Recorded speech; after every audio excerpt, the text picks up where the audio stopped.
ఇప్పుడు editors comments చూద్దాం. మనం జాగ్రత్తగా గమనిస్తే గతేడాది కాలంలో ట్రంప్ యంత్రాంగం 2 ప్రధాన ఆపరేషన్లు చేసింది.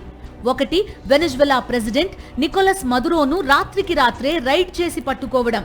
రెండోది, ఇరాన్ సుప్రీం లీడర్ ఖమేనీని వైమానిక దాడుల్లో మట్టుబెట్టడం. మరి ఈ రెండింటి ఫలితాలు ఎలా ఉన్నాయి?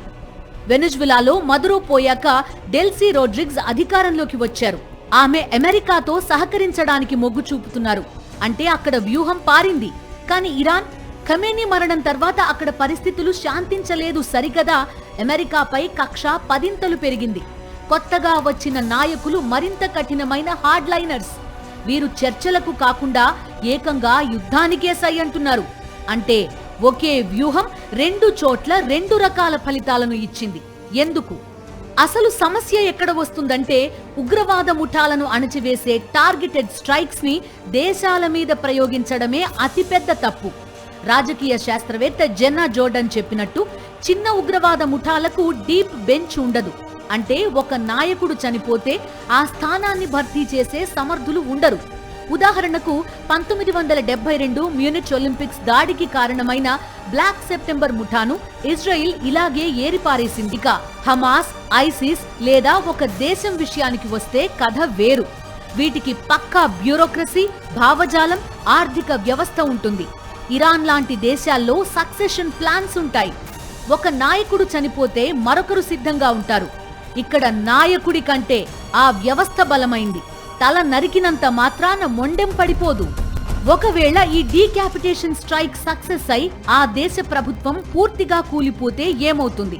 అది విజయం కాదు, అది వినాశనం. దీనికి ప్రత్యక్ష ఉదాహరణ లిబియా. 2011లో గడాఫీని హతమార్చినప్పుడు పశ్చిమ దేశాలు పండగ చేసుకున్నాయి.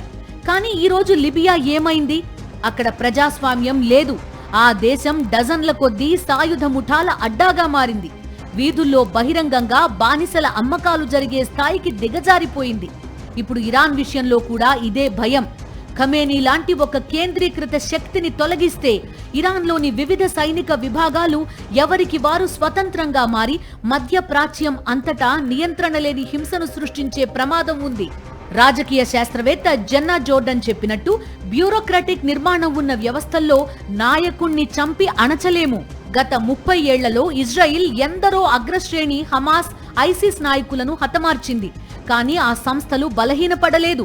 పైగా మరింత ఆధునిక సాంకేతికతతో, మరింత పగతో తిరిగొచ్చాయి. కారణం, వారి వద్ద సక్సెషన్ ప్లాన్ ఉంది. ఒక నాయకుడు చనిపోతే నిమిషాల్లో మరో నాయకుడు ఆ సీట్లో కూర్చుంటాడు. ఇరాన్ లాంటి దేశాల్లో నాయకత్వం ఒక మతపరమైన, భావజాలపరమైన పునాది మీద ఉంటుంది. నాయకుడి మరణం అక్కడ త్యాగంగా మారుతుంది. ఇది ప్రజల్లో ప్రతీకార జ్వాలను మరింత రగిలిస్తుంది. ఇప్పుడు ఇరాన్లో అదే జరుగుతోంది. ఉగ్రవాద ముఠా కూలిపోతే అది ఉనికిని కోల్పోతుంది. కానీ ఒక దేశం కూలిపోతే అది ప్రపంచానికి తలనొప్పిగా మారుతుంది.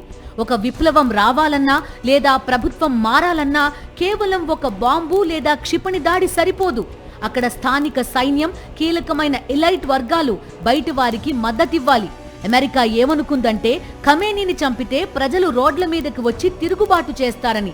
కానీ ప్రజలు తిరుగుబాటు చేయాలంటే ఒక పక్కా ప్రణాళిక ఉండాలి. కేవలం ఆవేశం సరిపోదు. మరోవైపు ఇరాన్ మీద సాగిస్తున్న ఈ దాడుల వల్ల ప్రపంచ ఆర్థిక వ్యవస్థ అతలాకుతలమవుతోంది. స్ట్రెయిట్ ఆఫ్ హార్ముజ్ బ్లాక్ అవ్వడం వల్ల ఆయిల్ సరఫరానే కాదు, వ్యవసాయానికి కీలకమైన ఎరువుల సరఫరా కూడా ఆగిపోయింది. అంటే ఎక్కడో ఇరాన్ లీడర్ చనిపోతే ఇక్కడ మన రైతులకు కష్టం మొదలవుతోంది. ఎందుకు ఈ పతనం? ఎందుకంటే ఇరాన్ స్ట్రెయిట్ ఆఫ్ హార్ముజ్ ని దిగ్బంధం చేస్తామని హెచ్చరించడమే కాదు, చేసి చూపించింది.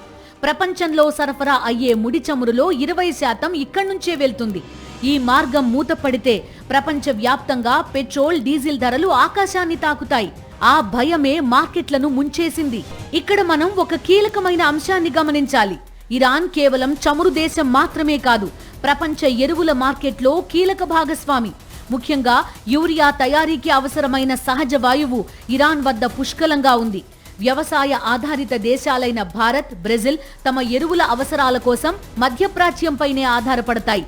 ఈ యుద్ధ వాతావరణం వల్ల సప్లై చైన్ తెగిపోయింది.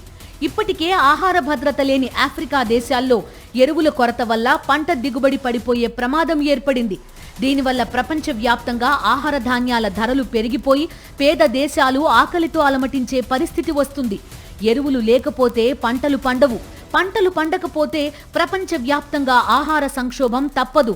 దీనిని బట్టి అర్థం చేసుకోవచ్చు, ఒక నాయకుణ్ణి చంపడం వల్ల సాధించిన వ్యూహాత్మక విజయం కన్నా దానివల్ల కలిగిన ఆర్థిక వినాశనం చాలా ఎక్కువని.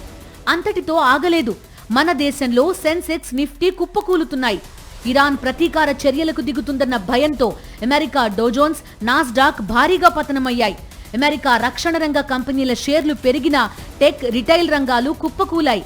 లండన్ స్టాక్ ఎక్స్చేంజ్, జపాన్ నికీ గత 5 ఏళ్లలో లేనంత కనిష్ట స్థాయికి పడిపోయాయి. చివరిగా ఒక్క మాట, యుద్ధంలో షార్ట్ కట్స్ ఉండవు. ఒక వ్యక్తిని చంపడం వల్ల ఒక సమస్య తాత్కాలికంగా ముగిసినట్టు అనిపించొచ్చు, కానీ అది మరో 100 సమస్యలకు పునాది. ట్రంప్ ప్రభుత్వం అనుసరిస్తున్న ఈ డీక్యాపిటేషన్ స్ట్రైక్ వ్యూహం వెనెజువెలాలో పనిచేసి ఉండొచ్చుగాక, కానీ ఇరాన్ వంటి దేశాల విషయంలో ఇది పులి మీద సవారీ లాంటిదే.